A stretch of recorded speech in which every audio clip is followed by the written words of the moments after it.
बिस्मिल्लाहिर्रहमानिर्रहीम। शुरू अल्लाह के नाम से जो बड़ा मेहरबान रिहायत रहम करने वाला है।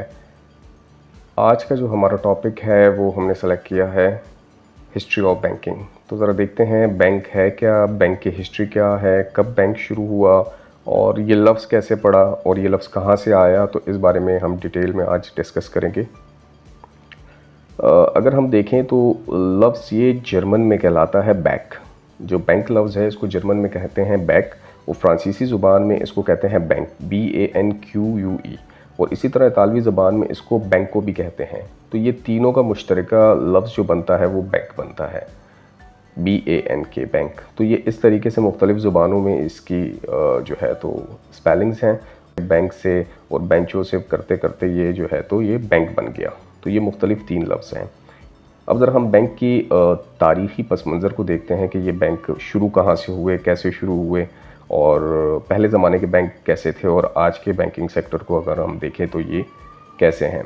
तो आज से 3000 पहले जो है तो इसकी हिस्ट्री मिलती हमें।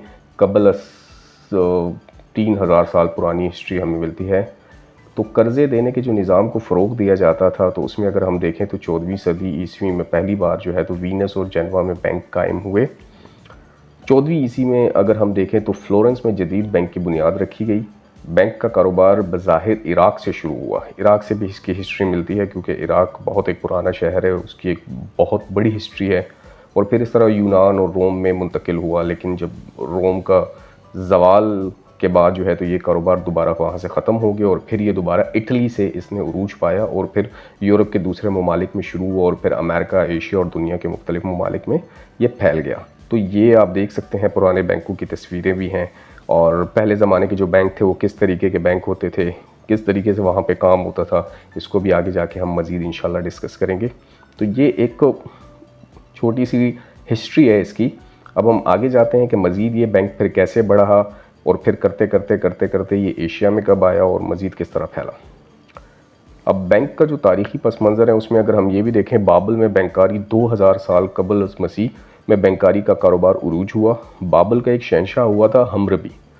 हमरबी जो था तो उसने जो है तहरीरी तौर पे कर्ज़ देना और लेने के कवानीन वाज़ह किए। पहली दफ़ा जो है हमरबी ने जो है तो कर्ज़ देने और लेने के जो कवानीन थे उनको वाज़ह किया, जिस पर 3 से 33% सालाना के हिसाब से सूद वसूल किया जाता था। तो ये देखें 3 से 33% उसने एक बेंचमार्क बनाया था कानून में और उसके हिसाब से वो लेन देन करता था। 5वीं सदी में के दौरान इराक़ से बैंक का कारोबार ख़त्म हो गया क्योंकि यहूदियों को इराक़ से जलावतन कर दिया गया। इनमें से बेशतर यूनान चले गए। तो आप देखें कि फिर ये हिस्ट्री होते होते जो है तो इराक़ से करते करते यूनान मुंतकिल हो गई।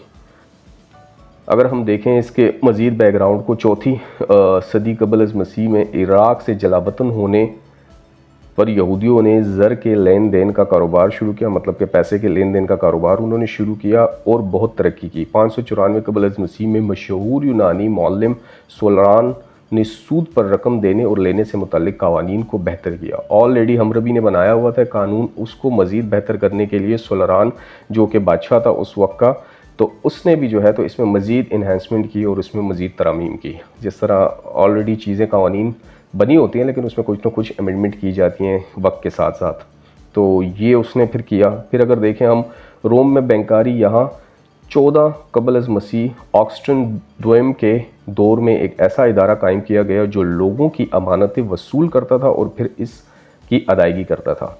तो जी फिर यहाँ से रोम से भी जो है तो ऑस्टन नामी एक बादशाह था, वो जो है तो लोगों से अमानतें वसूल करता था और फिर इसकी अदायगी करता था। तो यहाँ से भी इसकी एक हिस्ट्री हमें रोम से भी मिलती है।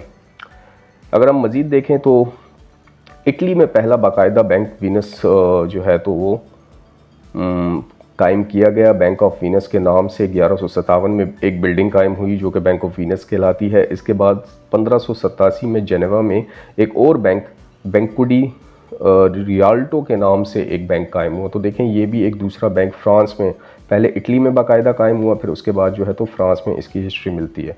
तो ये पुरानी जब पिक्चर्स मैं सर्च कर रहा था तो मैंने नेट से एक पिक्चर निकाली है। देखें आपको एक बैकग्राउंड हिस्ट्री बताती है बैंक की, ये वीनस में और ये फ्रांस में इस टाइप की बिल्डिंग उस वक्त में हुआ करती थी। फिर अगर हम यूरोप और जर्मन पब्लिक, यूरोप में जर्मन पब्लिक बैंक और बैंक ऑफ बार्सिलोना 1401 और बैंक ऑफ जेनेवा 1407 में, बैंक ऑफ एम्स्टर्डम हॉलैंड और 1609 में, और 1690 में बैंक ऑफ हैम्बर्ग जर्मनी में कायम हुआ। तो ये मुख्तलिफ मज़ीद बैंक फिर वक्त के साथ साथ जैसे ज़रूरतें बढ़ती गई, नीड बढ़ती गई, बैंकिंग सेक्टर जो है तो आहिस्ता आहिस्ता तरक्की करने लगा और लोगों ने वहाँ पे अपनी अमानतें रखना शुरू की, कुछ लोगों ने वहाँ से एडवांसेस लेना शुरू किए, तो फिर ये बैंकिंग सेक्टर बढ़ने लगा। तो ये मज़ीद उसकी हिस्ट्री है। अगर हम अब मज़ीद देखें तो बैंक ऑफ कोलकाता, चलें भाई अब आगे हम बर सग़ीर में बैंकारी, एशिया साइड पे बैंकिंग सिस्टम शुरू हो गया जी। बर सग़ीर पाक व हिंद में 2000 कबल मसीह 2000 साल पहले जो है तो दौरान कर्ज़ का लेन देन का सबूत मिलता है। मोहम्मद तुगलक ने हिंदुस्तान में टोकन करेंसी मुतारफ़ करवाया जी। हिंदुस्तान में टोकन करेंसी मुतारफ़ हुई। हिंदुस्तान में जदीद बैंकारी का आगाज़ 1806 में बैंक ऑफ कोलकाता के क़याम से हुआ, जो 1809 में बैंक ऑफ बंगाल में तब्दील हो गया।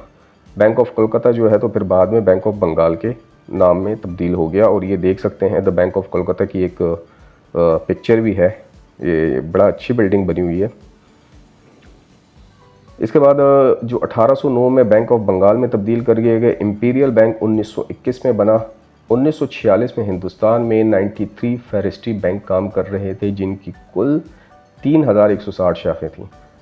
वही 1946 तक हिंदुस्तान में, जब तो एक ही था, हिंदुस्तान पाकिस्तान एक ही था, तो 93 बैंकें थी, 93 बैंक, नेशनल और इंटरनेशनल मिला के सारी बैंकें, और उसकी 3160 शाखें थी। तो मतलब हम ये कह सकते हैं कि अच्छी ज़्यादा बैंकिंग सिस्टम उस वक्त उरूज पे था और मुख्तलिफ बैंक जो हैं तो वो बहुत ज़्यादा तादाद थी उनकी। मतलब अगर देखा जाए तो ये 3160 शाखें होना, ब्रांचेस होना, ये एक बहुत बड़ा नंबर है। तो ये हमें वहाँ से जी हिस्ट्री मिलती है बर सग़ीर में 1946 तक की हिस्ट्री। चलें जी अब हम पाकिस्तान में आ जाते हैं। देखें स्टेट बैंक ऑफ पाकिस्तान की भी पिक्चर आपको एक नज़र आ रही होगी। ये स्टेट बैंक ऑफ पाकिस्तान का जो हेड ऑफिस है कराची में, ये उसकी बिल्डिंग है। आज़ादी के वक्त पाकिस्तान में फेरिस्टी बैंकों की 631 शाखें थी।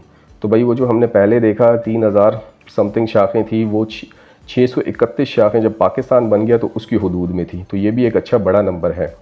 कायद-ए-आज़म मोहम्मद अली जिन्ना ने 1 जुलाई 1948 को स्टेट बैंक ऑफ पाकिस्तान का इफ्तिताह किया।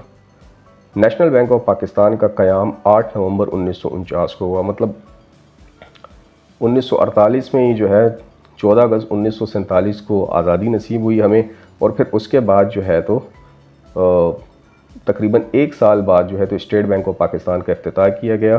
कायद-ए-आज़म मोहम्मद अली जिन्ना ने इसका इफ्तिताह किया, और उसके वेरी नेक्स्ट ईयर 1 साल मज़ीद बाद, नवंबर मतलब आज़ादी के 2 साल बाद और स्टेट बैंक बनने के 1 साल बाद, 8 नवंबर 1949 को नेशनल बैंक ऑफ पाकिस्तान, जो कि स्टेट बैंक की एक सब्सिडरी है, वो कायम की गई। तो ये पाकिस्तान में यहाँ पे हिस्ट्री शुरू होती है आपकी बैंकिंग सेक्टर की यहाँ से। तो ये एक तारीख़ी पस मंज़र है जिसमें हमने देखा कि बैंक लफ्ज़ कहाँ से आया, बैंकिंग कहाँ से शुरू हुई, पहला बैंक कौन सा था, और वो फिर मज़ीद बढ़ते बढ़ते कहाँ पे फैला, किस तरीके से फैला, किसने इसके कवानीन वाज़े किए, और फिर ये करते करते बर सग़ीर में कब आया, बर सग़ीर में कितनी शाखें थी इसकी, और फिर ये करते करते पाकिस्तान में बैंकिंग सेक्टर कब से शुरू हुआ और पहला बैंक पाकिस्तान का कौन सा था। वो डेफिनेटली हिस्ट्री में यही मिलता है कि जब पाकिस्तान आज़ाद हुआ तो पाकिस्तान में उस वक्त जो बैंक सरफहरिस्त था वो कुछ इंटरनेशनल बैंक की ब्रांचेस थी, और इसके अलावा जो है तो हबीब बैंक जो है तो वो सरफहरिस्त था, और वही बैंकिंग सेक्टर यहाँ पे बड़ा स्ट्रॉन्ग बैंकिंग सेक्टर समझा जाता था, जो कि आज भी है। और लेकिन जो गवर्नमेंट की सतह पे स्टेट बैंक या सेंट्रल बैंक क़याम किया गया तो उसको स्टेट बैंक का नाम दिया गया, और उसकी सब्सिडरी जो बनाई गई तो वो नेशनल बैंक ऑफ पाकिस्तान है। तो ये एक तमाम हिस्ट्री है। तो उम्मीद है कि आपको बैंकिंग की हिस्ट्री के बारे में कुछ ना कुछ नॉलेज ज़रूर हुई होगी। इंशाल्लाह मज़ीद भी इस पे वीडियो बनाएंगे और एक लंबी सीरीज़ इस पे चलेगी कि बैंकिंग काम कैसे करती है, बैंकिंग में मज़ीद क्या क्या इन्हेंसमेंट आती हैं। तो चैनल के साथ जुड़े रहिए। Thank you so much.